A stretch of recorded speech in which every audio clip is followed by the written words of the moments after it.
امام بخاری اور امام مسلم کے دادا استاد کون ہیں؟ عبداللہ ابن مبارک دادا استاد ہیں. امام مسلم تو خود امام بخاری کے شاگرد بھی ہیں. عبداللہ ابن مبارک سے حدیثیں بھی لی ہیں امام بخاری نے، امام مسلم نے. اور عبداللہ ابن مبارک کا ہی قول ہے صحیح سند کے ساتھ جامعہ ترمذی میں 256 نمبر حدیث کے کانٹیکسٹ میں کہ جو رفع الیدین کرتا ہے اس کی حدیث ثابت ہے ابن عمر والی، اور جو رفع الیدین نہیں کرتا اس کی ابن مسعود والی حدیث ثابت نہیں ہے. عبداللہ ابن مبارک 181 ہجری میں فوت ہوئے اور امام بخاری 194 میں پیدا ہوئے. یہ ان کے دادا استاد ہیں. عبداللہ ابن مبارک شاگرد ہیں امام حنیفہ رحمہ اللہ کے، شاگرد ان کے ہیں، لیکن رفع الیدین کے مسئلے میں وہ اپنے استاد کے ساتھ نہیں ہیں.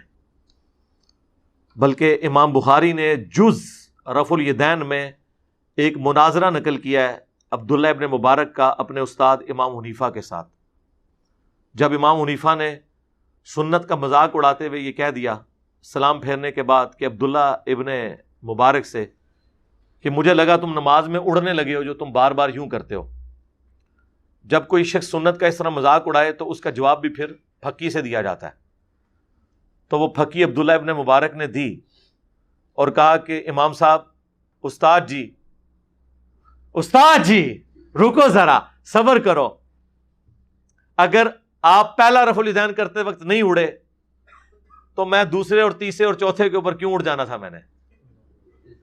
اس پہ امام حنیفہ خاموش ہو گئے. میں یہ نہیں کہتا کہ ان کی بولتی بند ہو گئی، پھر کہیں گے توہین کر دی، لیکن اس کے بعد جو امام بخاری نے کلاس لی ہے نا، اور انہوں نے جو جملے لکھے ہیں وہ اتنے سخت ہیں کہ جو لوگ سنت کے ساتھ یہ کریں ان کا حشر یہی کرنا چاہیے. اور پھر بڑی سخت الفاظ انہوں نے یوز کیے عبداللہ ابن مبارک کے حق میں امام حنیفہ کے خلاف، اور ظاہر ہے وہ سارے الفاظ سنت کی محبت میں تھے. یقین کریں یہ وہ ساری باتیں جو میں نے ڈسپلے کرائی ہیں، آپ کو میری گرفت کوئی نظر ہی نہیں آئے گی جو یہ بڑے بڑے امام نبی علیہ السلام کی محبت میں اپنے سے بڑوں کے اوپر کرتے تھے. یعنی گھوڑوں کی دموں والی حدیث جب حنفیوں نے پیش کی تو جز رفع الیدین میں امام بخاری نے لکھا کہ جو لوگ گھوڑوں کی دموں والی حدیث رفع الیدین پہ لگا رہے ہیں، وہ مسلم شریف کی حدیث، وہ تو سلام پھیرتے وقت الفاظ ہیں کہ زانوں پہ ہاتھ رکھو اور یوں نہ کرو، اور دم ہلتی بھی یوں ہے، ایسے ایسے نہیں ہلتی.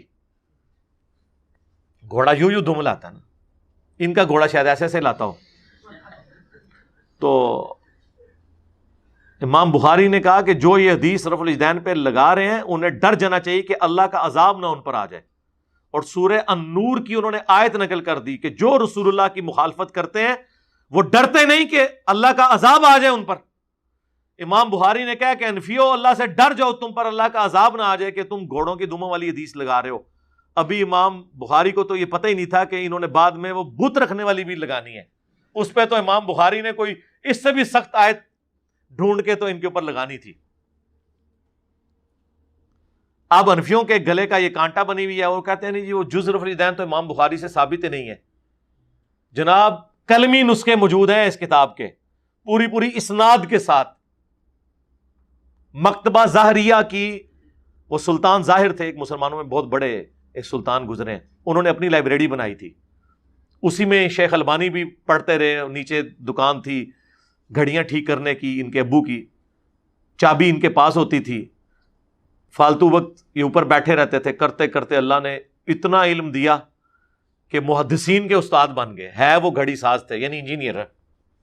ہاں، کوئی مدرسے سے نہیں تھے پڑھے. پھر بعد میں خیر انہوں نے جو ظاہر عربی ان کی اپنی نیٹو لینگویج تھی، تو محدث اعظم سعودیہ عرب بن گئے وہ البانیہ سے آ کے.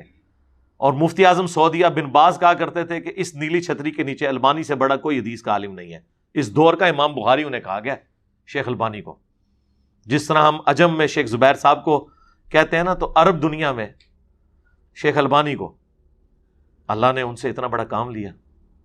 تو وہ مکتبہ ظاہریہ کی باقاعدہ کلمی نسخے والی جز رفع الیدین ہے جس پہ